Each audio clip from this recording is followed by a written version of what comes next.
오늘은 누가복음 16장입니다. 16장 19절에서 31절까지입니다. 한 부자가 있어 자색 옷과 고운 베옷을 입고 날마다 호화롭게 즐기더라. 그런데 나사로라 이름하는 한 거지가 헌데 투성이로 그의 대문 앞에 버려진 채 그 부자의 상에서 떨어지는 것으로 배불리려 하매 심지어 개들이 와서 그 헌데를 핥더라. 이에 그 거지가 죽어 천사들에게 받들려 아브라함의 품에 들어가고 부자도 죽어 장사되매 그가 음부에서 고통 중에 눈을 들어 멀리 아브라함과 그의 품에 있는 나사로를 보고 불러 이르되 아버지 아브라함이여 나를 긍휼히 여기사 나사로를 보내어 그 손가락 끝에 물을 찍어 내 혀를 서늘하게 하소서. 내가 이 불꽃 가운데서 괴로워하나이다. 아브라함이 이르되 예 너는 살았을 때에 좋은 것을 받았고 나사로는 고난을 받았으니 이것을 기억하라. 이제 그는 여기서 위로를 받고 너는 괴로움을 받느니라. 그뿐 아니라 너희와 우리 사이에 큰 구렁텅이가 놓여 있어 여기서 너희에게 건너가고자 하되 갈 수 없고 거기서 우리에게 건너올 수도 없게 하였느니라. 이르되 그러면 아버지여 고하노니 나사로를 내 아버지 집에 보내소서. 내 형제 5이 있으니 그들에게 증언하게 하여 그들로 이 고통받는 곳에 오지 않게 하소서. 아브라함이 이르되 그들에게 모세와 선지자들이 있으니 그들에게 들을지니라. 이르되 그렇지 아니하나이다. 아버지 아브라함이여 만일 죽은 자에게서 그들에게 가는 자가 있으면 회개하리이다. 이르되 모세와 선지자들에게 듣지 아니하면 비록 죽은 자 가운데서 살아나는 자가 있을지라도 권한을 받지 아니하리라 하였다 하시니. 아멘. 네. 오늘 누가복음 16장의 내용을 가지고 물론 이제 16장 19절에서 31절까지만 읽었지만 16장 전체의 이야기를 가지고 오늘 제목은 뭐냐면 나사로예요. 나사로. 설교의 제목이 왜 나사로인지부터 먼저 좀 설명을 해보려고 해요. 나사로가 무슨 뜻인지 물론 잘 모르시겠죠? 네. 나사로란 뜻은 하나님이 도우시다라는 뜻이에요. 하나님이 도우시다. 이게 나사로의 뜻이에요. 근데 여러분 보십시오. 이 성경에 나사로가 어떤 삶을 살았는지를 누가복음 16장 우리가 지금 읽은 20절에서 21절을 읽었거든요. 뭐라고 나와 있냐면 그런데 나사로라 이름하는 한 거지가 헌데투성이로 그의 대문 앞에 버려진 채 그 부자의 상에서 떨어지는 것으로 배부리려 하며 심지어 개들이 와서 그 헌데를 핥았다라고 얘기가 나오고 있어요. 근데 그 이름의 뜻이 뭐냐면 하나님이 도우시다예요. 그 나사로의 삶을 보면은요, 전혀 하나님의 도우심의 어떠함도 보이지가 않아요. 네. 만약에 이 나사로의 이 이름의 뜻과 같이 하나님이 만약에 나사로를 도우신다면 이 16장 이 19절 이하에는 어떤 내용이 나와야 되냐면 이런 내용이 나와야 되는 거예요. 나사로가 이게 어떤 물질에 아무것도 없었잖아요. 주인의 상에서 떨어지는 그 부스레기를 먹고 살아가는, 그게 없으면 살아갈 수 없는 이런 사람, 물질이 없는 사람이잖아요. 그러면은 이제 이 하나님이 도우셨다라고 하면은 어떤 얘기가 밑에 나와야 되냐면 이런 얘기가 나와야 되는 거죠. 우리가 너무나 많이 듣는 간증 중에 하나예요. 하나님께서 어떤 부자인 한 사람의 마음을 감동을 하시는 거죠. 꿈속에라도 얘야 저쪽으로 가면 나사로라는 사람이 있을 거야. 근데 이 나사로는 내가 사랑하는 사람이야. 가서 얼마를 주어라. 그래서 나사로에게 돈을 누가 딱 줬네. 와, 이런 것들이 있으면은 이야 하나님이 도우시는구나. 여러분 이런 간증 많이 안 들어보셨어요? 아니면 누가 이렇게 돈을 갖다 주지 않으면, 아니면 이 나사로에게 하나님께서 어떤 뭐 로또를 맞게 하신다든지 아니면은 무슨 사업을 하게 하셔서 막 이렇게 대박이 나게 하신다든지 이런 일들을 통해서 물질의 어려움에서 나사로를 이렇게 뭐 하시는 거예요? 도우시는 이런 스토리가 있었으면 이 나사로의 이름의 뜻이 맞는구나 라는 생각을 할 수 있겠다라는 거죠. 또 하나, 이 나사로를 가만히 보면 헌대를 앓고 있다라고 했어요. 이게 뭐냐면 질병이거든요. 종기 같은. 근데 그러면은 하나님이 도우셨다라고 하면 또 이런 간증이 나와야 되는 거예요. 우리가 너무나 많이 듣고 있는 간증들. 내가 이런 병이 있었어요. 그러나 하나님이 나를 도우셔서 이 병에서 내가 치유함을 받았습니다. 근데 문제는 성경에 이런 얘기가 나와 있지 않다라는 거예요. 그냥 이런 얘기가 없이 뭐라고 마무리가 되냐면 나사로가 이렇게 살다가 죽었다라고 나와요. 죽었다라고 나와요. 오해하지 마십시오. 제가 여러분들에게 말씀드리는 거는 그러면 제가 방금 말한 어떤 하나님이 어떤 사람을 통해서 물질을 갖다 주고 질병을 치유하시는 이런 하나님의 도우심은 그럼 잘못된 겁니까? 라고 생각할 수도 있어요. 그런데 그렇진 않다라는 거예요. 그것이 하나님의 도움일 수도 있어요. 그런데 그것이 하나님의 도움이 아닐 수도 있다라는 거예요. 이게 무슨 말이지? 이 이야기의 답은 오늘의 설교를 들으시고 나면 이해하실 수 있다라는 거예요. 제가 오늘 여러분들에게 드리고 싶은 말은 이거예요. 하나님이 도우신다라는 거죠. 하나님이 도우신다.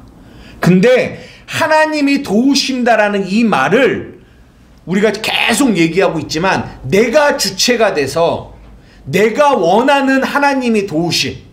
하나님 나 이렇게 도와주세요. 내가 주체가 되는 거죠. 그런데 우리가 계속 봐왔지만 주체는 누구라고요? 하나님이라고요. 주체가 내가 되는 게 죄예요. 하나님이 주체가 되셔야 되거든요. 근데 하나님이 주체가 되셔서 하나님이 우리를 도우시는 도우심은 어쩌면 내가 원하는 도움과 다를 수 있다라는 거죠. 여기에 오늘 설교에 포인트가 담겨 있다는 거예요. 그러면 도대체 하나님이 도우시는 도우심은 어떤 도우심일까? 라는 거를 오늘은 여러분들이 알고 돌아가셔야 돼요. 근데 이게 왜 중요하냐면 이런 거예요. 이게 왜 중요하냐면 왜 중요하냐면 이런 거죠. 하나님이 돕고 계세요. 예를 들어서 여러분의 삶 가운데. 근데 여러분은 하나님이 여러분을 돕는다라고 생각을 못하는 거예요. 생각을. 그럴 수 있다는 거죠. 왜? 하나님의 도우심이 어떤 건지를 내가 모르니까. 하나님은 여전히 신실하게 우리를 돕고 계시는데 나는 뭐라고 하냐면 하나님 왜 나를 안 도와주세요? 이렇게 얘기할 수 있다는 거예요. 반대로 하나님은 나를 돕지 않고 계셔. 그런데 나는 어떻게 생각하냐면 하나님이 나를 돕고 있다라고 생각하는 거죠. 여러분 첫 번째 거는 그나마 괜찮아요. 두 번째 거는 굉장히 무섭습니다. 굉장히 위험한 거예요. 왜 그런 줄 아세요? 하나님이 나를 돕고 있지 않다라는 거는 어쩌면 내가 하나님의 자녀가 아닐 수도 있다라는 거예요. 왜냐하면 하나님은 하나님의 자녀를 도우시거든요. 신실하게. 머리털 하나까지도 세세요. 하나님의 자녀들이. 하나님은 하나님의 자녀들이 먹고 입고 모든 것을 하나님은 돕고 계세요. 그런데 하나님이 돕고 계시지 않는다라는 것은 어쩌면 내가 하나님의 자녀가 아닐 수도 있다라는 거예요. 그런데 나는 하나님이 나를 돕고 계시다라고 생각하는 거죠. 하나님이 나에게 이것도 해주셨어. 하나님이 나에게 이것도 해주셨어. 와, 나는 하나님의 축복받은 사람이야 라고 했네. 그렇게 살았네. 그렇게 신앙생활 했네. 죽었네. 근데 내게 다 오는 거는 지옥이라는 거죠. 이거 굉장히 무서운 거예요. 그래서 여러분들은 하나님이 도우신다라는 이 말의 의미를 정확하게 알고 있으셔야 돼요. 정확하게. 이해되십니까? 오늘은 이 이야기를 하려고 하는 거예요. 이 이야기를 뭘로 하려고 하냐면 이 16장 첫째에 나오는 이 청지기의 비유를 통해서 여러분들에게 이야기하려고 합니다. 예, 한번 16장 1절을 한번 읽어보도록 하겠습니다. 물 드세요? 네, 물 먹고 한번 하겠습니다. 물 먹고. 16장 1절 한번 읽어주세요. 또한 제자들에게 이르시되 어떤 부자에게 청지기가 있는데 그가 주인의 소유를 낭비한다는 말이 그 주인에게 들립니다. 예, 제자들에게 예수님이 비유를 하십니다. 근데 이 우리가 누가복음 15장 봤잖아요. 누가복음 15장에 세 개의 비유가 나와요. 잃어버린 양의 비유, 잃어버린 드라크마의 비유, 그 다음에 탕자의 비유, 그리고 16장에도 두 개의 비유가 또 나옵니다. 청지기의 비유, 뒤에 부자와 나사로의 비유. 5가지인데요. 결국 이거는 하나의 이야기를 하고 있어요. 하나의 이야기를. 보십시오. 어떤 부자에게 청지기가 있는데 그 청지기가 주인의 소유를 뭐 한다고요? 낭비한대요. 낭비. 이 낭비라는 이 단어를 이 헬라어로 보면은 어떤 단어냐면 이렇게 흩뿌리다, 흩뿌리다, 이렇게 분산되다, 이게 모아지지가 않는 거죠. 그러니까 모을 수가 없어요. 계속 분산되니까.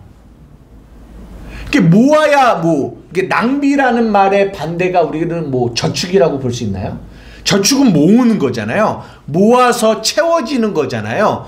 근데 낭비라는 말은 모을 수가 없는 거예요. 왜? 이게 모래처럼 계속 모으려고 해도 흩뿌려지고 흩어지고 분산되니까. 그래서 낭비한다라는 이 말을 사용했다라는 거죠.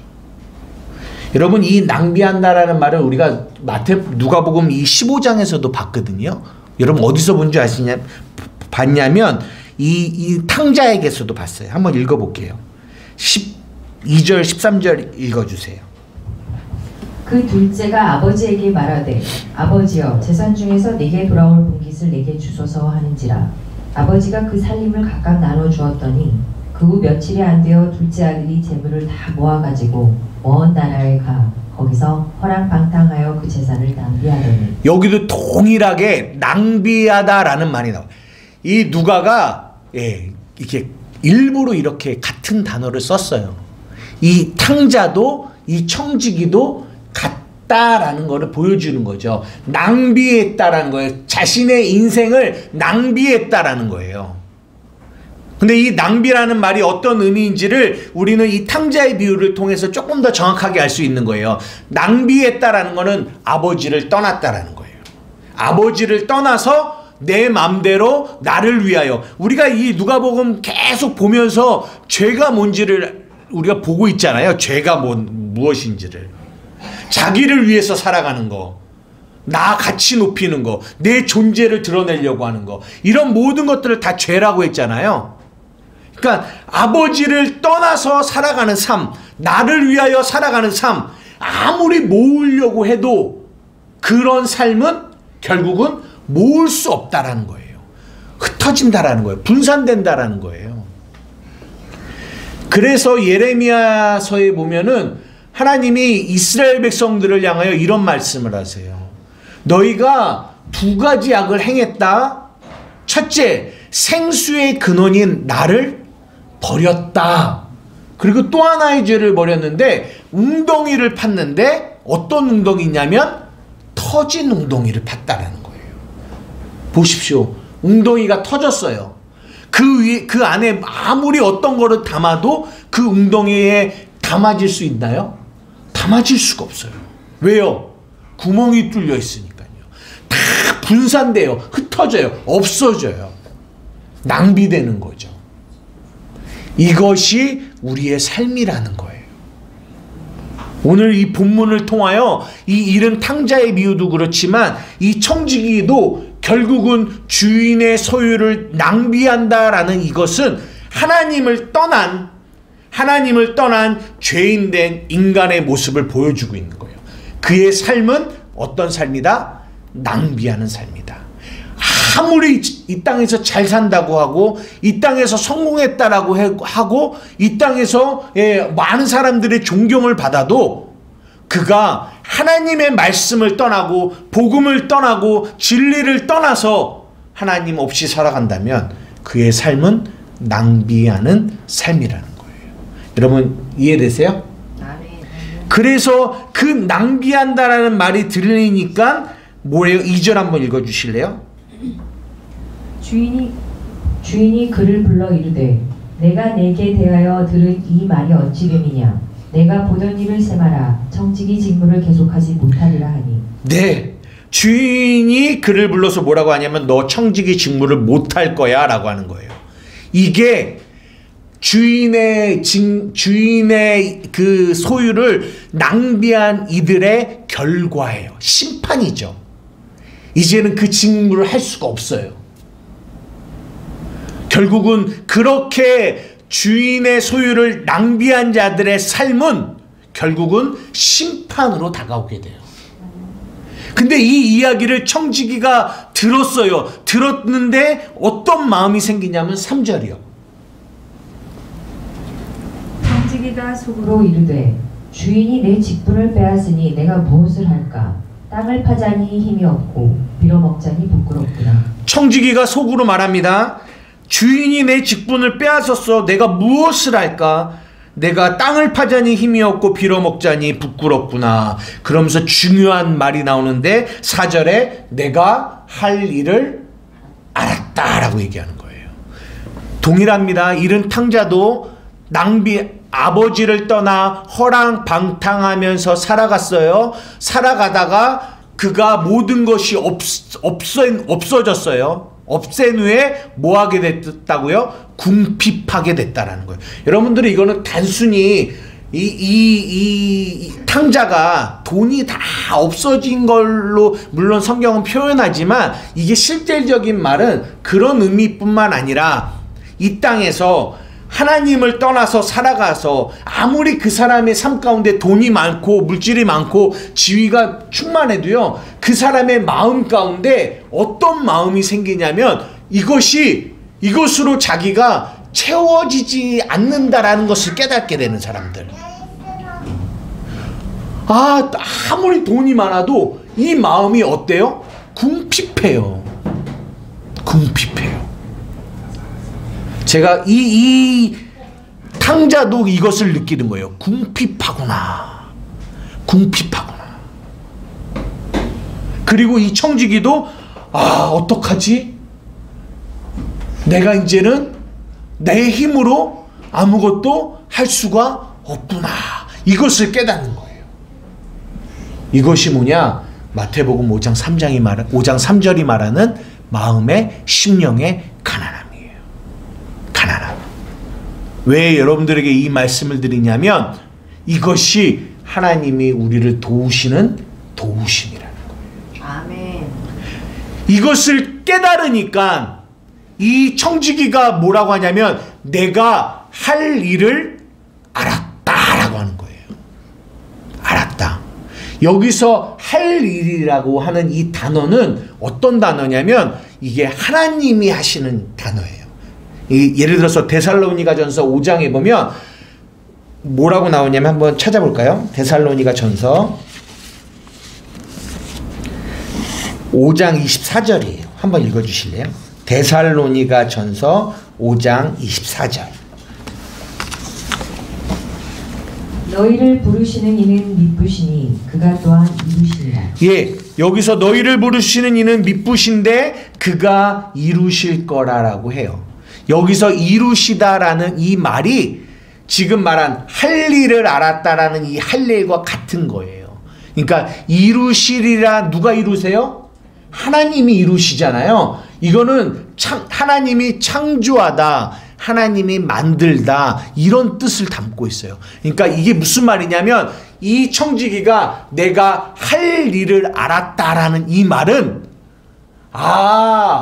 하나님이 이루실 일을 내가 알았다라는 거예요. 알았다. 이 알았다라는 말도 그냥 알았다라는 뜻이 아니에요. 여긴 기노스코라는 단어인데 이거는 깊이 인격적으로 깨달았다라는 말이에요.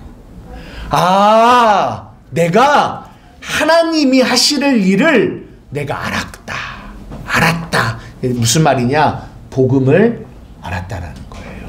복음을 알았다. 네, 복음을 알았다라는 거예요. 그래서 탕자도 이것을 알아서 어떻게 했어요?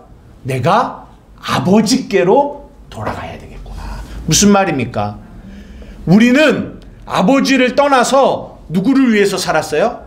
나를 위해 살았어요. 나를 위해. 그것은 낭비하는 삶입니다.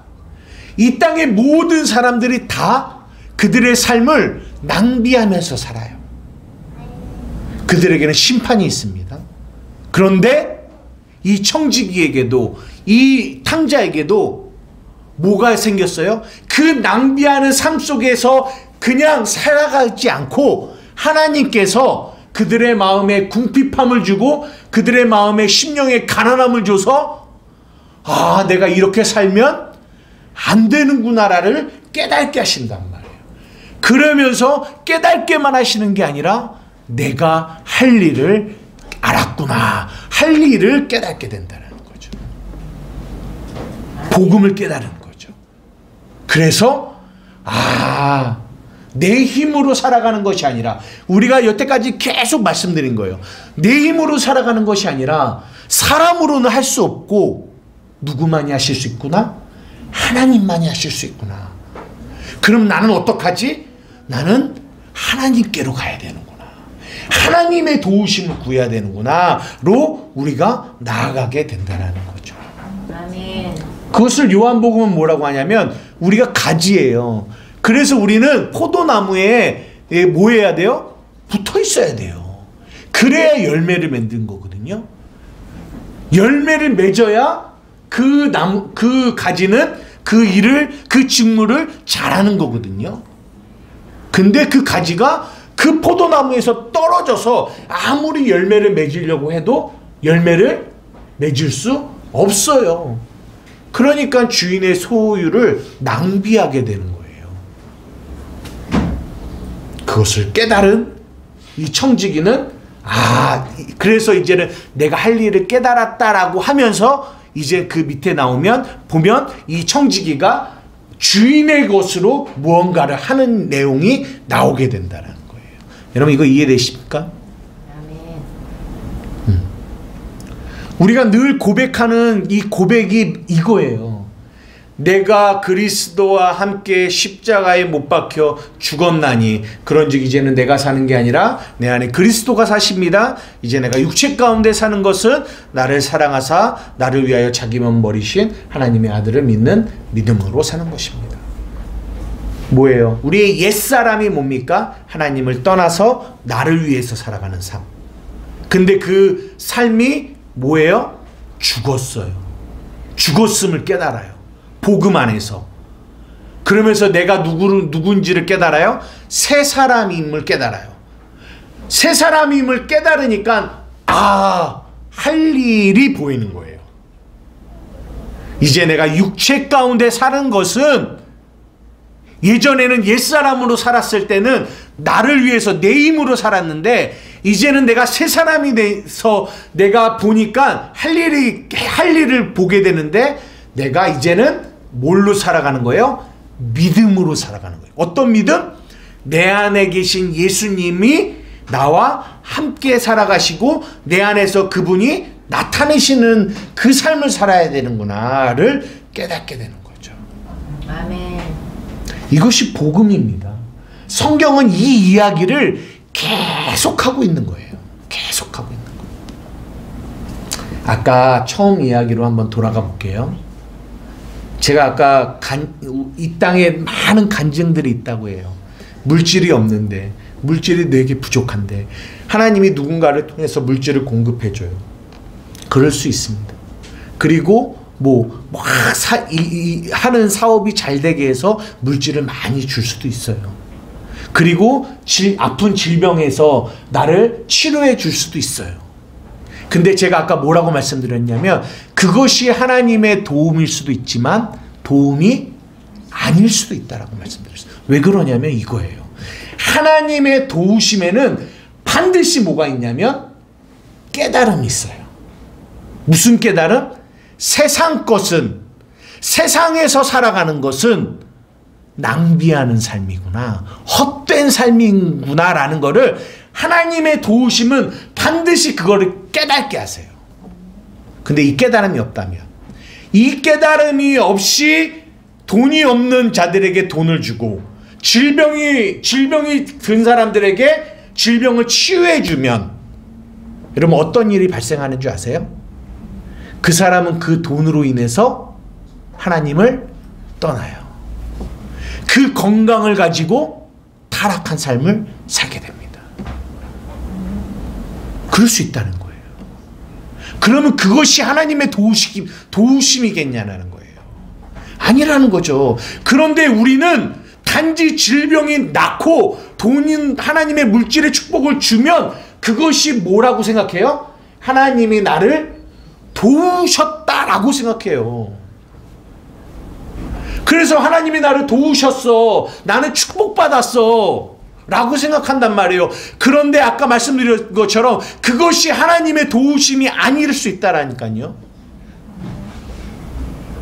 그래서 그는 그 물질의 축복과 건강의 축복, 와 하나님이 나를 이렇게 축복하셨네 라고 살다가 죽었어요.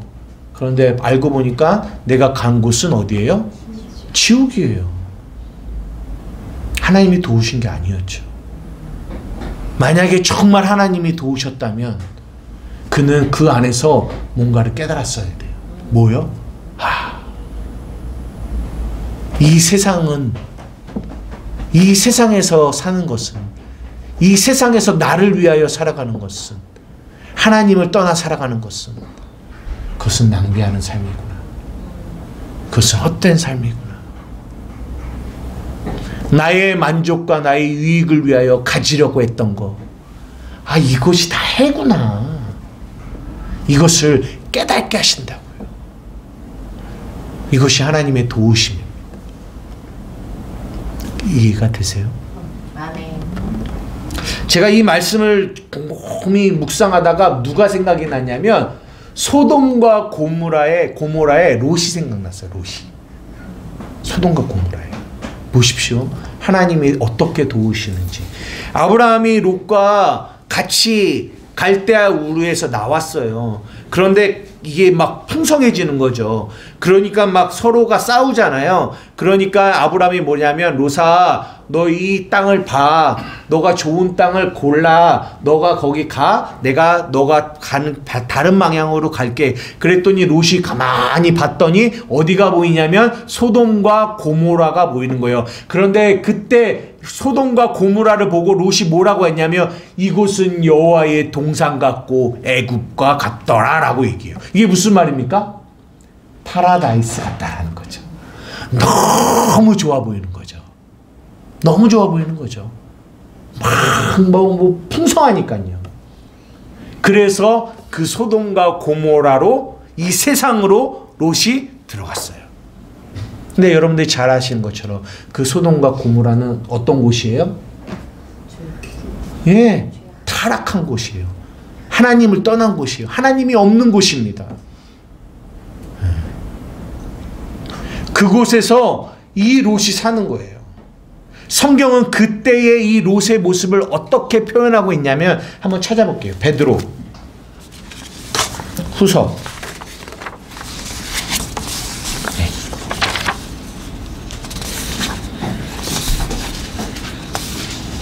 베드로후서 2장 6절에서 9절입니다. 베드로후서 2장 6절에서 9절이에요. 그때의 롯의 모습을 이 베드로후서가 이렇게 말하고 있어요.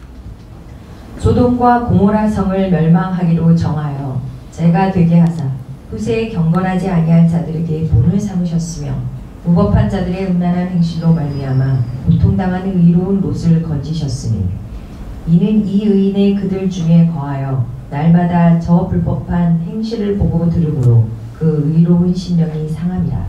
주께서 경건한 자는 시험에서 건지실 줄 아시고 불의한 자는 형벌 아래에 두어 심판날까지 지키시며. 아멘. 이 뭐라고 하냐면 의로운 롯이래요. 나는 아무리 봐도 롯이 의롭다고는 생각하지 않는데 성경은 롯이 의로운 롯이래요. 그런데 이는 이 의인이 그들 중에 거하며 그 소돔과 고모라 중에 거하면서 날마다 저 불법한 행실을 보고 들으므로 그 의로운 심령이 어떻게 됐대요? 상했대요. 그러면서 9절에 뭐라고 얘기하냐면 주께서 경건한 자는 시험에서 뭐 한다고요?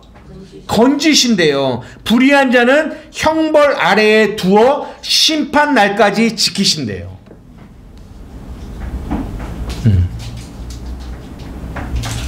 무엇이 하나님의 도우심이겠냐라는 거예요. 그냥 그 소돔과 고모라는 어떤 곳입니까? 이제 멸망이 얼마 남지 않은 곳이에요. 멸망. 하늘로부터 유황이 떨어져서 그 소돔과 고모라는 다 불타 없어질 곳이란 말이에요. 근데 우리는 뭐라고 하냐면 그 소돔과 고모라 안에서 하나님, 그 안에서 나를 도와주세요. 그 안에서 잘 먹고 잘 살게 나를 도와주세요. 그 안에서 건강하게 도와주세요. 그 안에서 어떻게 행복하게 잘 살 수 있게끔 도와주세요. 우리는 이렇게 말하고 있단 말이에요. 그게 도움입니까? 그곳은 멸망할 곳인데 진짜 도움은 뭐예요? 그렇죠. 그곳에서 끌어내는 게 도움이죠. 그게 진짜 도움인 거예요. 그러니까 이 천사들이 와서 그 창세기 19장에 보면 이 롯과 그 가족을 뭐하고 해요? 어떻게 돕는 걸 봅니까? 끌어내는 거예요. 이 소돔과 고모라 멸망이 곧 옵니다. 이제는 동이 터요. 이제는 이 심판이 내립니다. 그래서 가자고 하는 거예요. 가자 그랬더니 롯과 그의 가족들은 자꾸만 지체해요.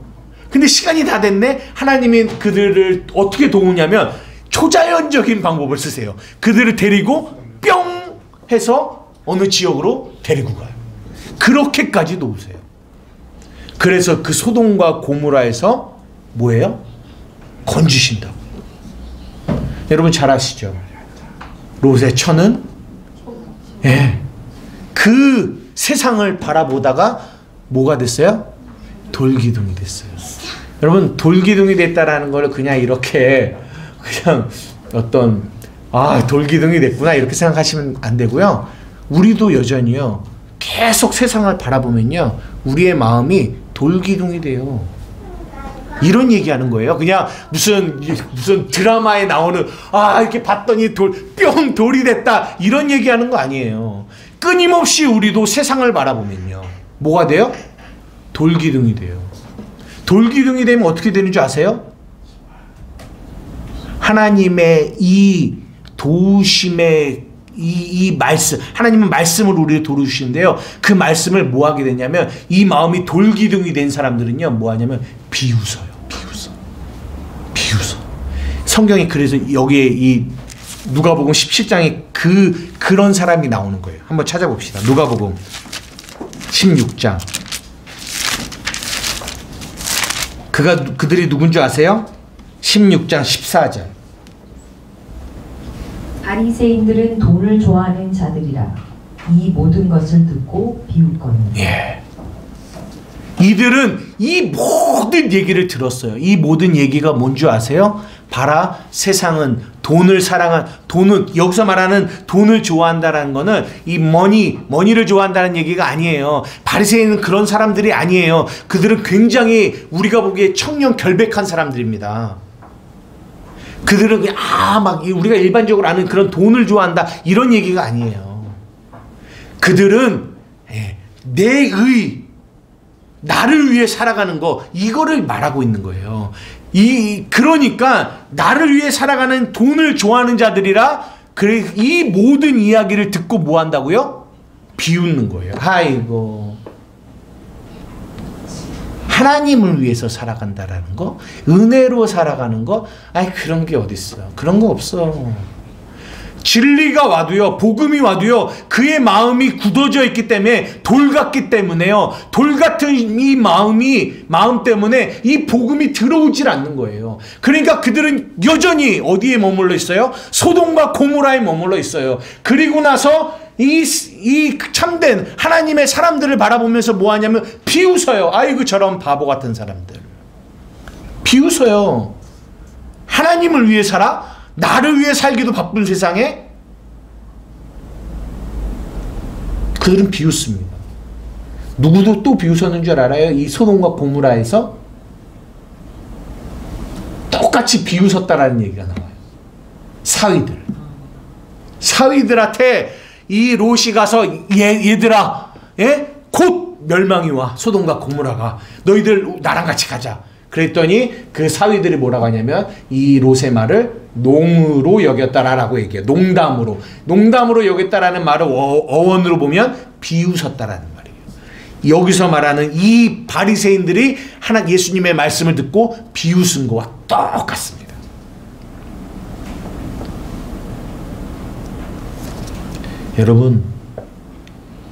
여러분은 하나님의 도우심이 여러분 안에 있습니까? 아멘. 있어요? 있습니까? 아멘. 어쩌면 하나님은 막 우리를 도우시기 위해서 내가 붙들고 있는, 내가 좋아하는 이 세상, 내가 좋아하는 이 세상을 막 이렇게 막 붙들고 있는데 이게 없어지니까 하나님 제발 이것 좀 없어지지 않게 좀 해달라고 도와달라고는 하지 않으시고 있습니까? 이거 없어지니까 하나님 나한테 왜 이러시는 거예요? 나한테 왜 이러시는 거예요? 이러고는 있지 않으십니까? 여러분, 하나님이 여러분을 돕고 계세요. 아멘. 돕고 계세요. 어쩌면 내 삶의 질병도, 내 삶의 물질의 어려움도, 내 삶의 환경의 어려움도 하나님이 우리를 돕고 계시는 거예요. 돕고 계시는 거예요. 왜요? 노라고. 세상을 노라고. 주를 바라보라고. 참된 도움이신 하나님을 바라보라고. 아멘. 하나님의 그 도우심이 여러분에게 있다는 거예요. 아멘. 말씀을 마치려고 합니다. 그 말씀 구절 하나 띄워주세요. 빌립보서. 네. 우리 다 같이 한번 읽어볼게요. 시작. 그러나 무엇이든지 내게 유익한 것을 내가 그리스도를 위하여 다 해로 여길 뿐더러 또한 모든 것을 해로 여김은 내 주 그리스도를 예수를 아는 지식이 가장 고상하기 때문이라. 내가 그를 위하여 모든 것을 잃어버리고 배설물로 여김은 그리스도를 얻고 그 안에서 발견되려 함이니 내가 가진 의는 율법에서 난 것이 아니요 오직 그리스도를 믿음으로 말미암은 것이니 곧 믿음으로 하나님께로부터 난 의라. 그러나 무엇이든지 내게 유익하는 것을 내가 그리스도를 위하여 다 해로 여길 뿐더러 모든 것을 해로 여김은 뭐예요? 내 주 그리스도 예수를 아는 지식이 가장 고상하기 때문입니다 라고 얘기해요. 어찌 보면 이 모든 것을 해로 여기고 배설물로 여기는 것이 주체가 바울이라고 생각할 수 있어요. 그러나 그렇지 않습니다. 바울이 그 내가 유익하던 모든 것을 해로 여길 수 있었던 이유는 뭐 때문이다? 예수 그리스도를 아는 지식 때문이라는 거예요. 지식. 그 지식이 내게 와서 내가 할 일을 알았구나 이렇게 고백할 수 있었던 거예요. 뭔가요? 하나님의 도우심이 있었다라는 거죠. 복음을 알게 하셨다라는 거죠. 아멘. 복음을. 그래서 우리를 소돔과 고모라에서 건지셨다라는 거예요. 아멘. 이 마지막 부자는, 이 부자와 나사로의 이 비유의 결론이 뭡니까? 다른 거 없어요. 부자는 지옥 같다, 나사로는 천국 같다, 이거예요. 이 얘기하는 거예요. 부자가 누굽니까? 이 세상에서 세상을 사랑하고 세상을 붙들고 살아가던 사람, 부자, 나의 행위와 나의 만족을 위해 살아가는 부자, 돈 많은 부자 얘기하는 거 아닙니다. 돈 없는 거지를 말하는 거 아니에요. 그 부자는 지옥 같다라는 거예요. 그러나 거지, 오직 하나님의 은혜가 아니면 살아갈 수 없고 그 하나님의 공급하심이 아니면 살아갈 수 없는 거지, 심령이 가난한 하나님의 자녀들은 어디 갔다? 천국 갔다. 무엇이 진정한 도우심입니까? 무엇이 진정한 하나님의 도우심입니까?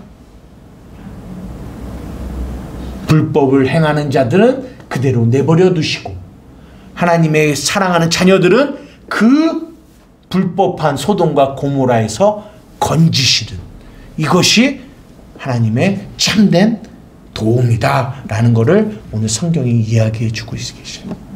아멘. 사랑하는 여러분, 여러분의 삶을 돌아보시면서 어쩌면 내가 이 복음의 진리를 모르면 우리는 우리의 삶을 통해서 뭐 할 수밖에 없냐면 원망할 수밖에 없어요. 하나님 왜 그래요? 왜 나에게 이런 질병을, 왜 나에게 이런 환경을, 왜 나에게 이런 어려움을 주시나요? 라고 우리는 원망할 수밖에 없는데요. 우리가 이 복음의 진리를 깨달으면 이것이 하나님의 도우심이었군요. 내가 그 도우심 앞에 감사합니다 라고 고백할 수 있는 그런 사람이 된다는 거예요. 아멘. 여러분, 오늘 이 예배를 통해서 우리가 하나님의 도우심이 뭔지를 깨닫고 감사하다고 고백하는 저와 여러분들 되기를 주님의 이름으로 축복합니다. 아멘. 기도하시겠습니다.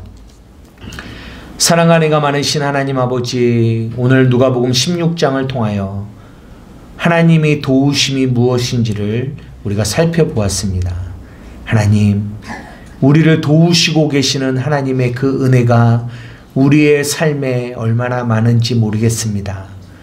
우리가 미련하여 알지 못할 때는 그 도우심을 우리는 원망하고 불평했지만 우리에게 복음의 진리가 왔을 때 우리는 이것이 하나님의 도우심이구나 라는 것을 깨닫게 됩니다.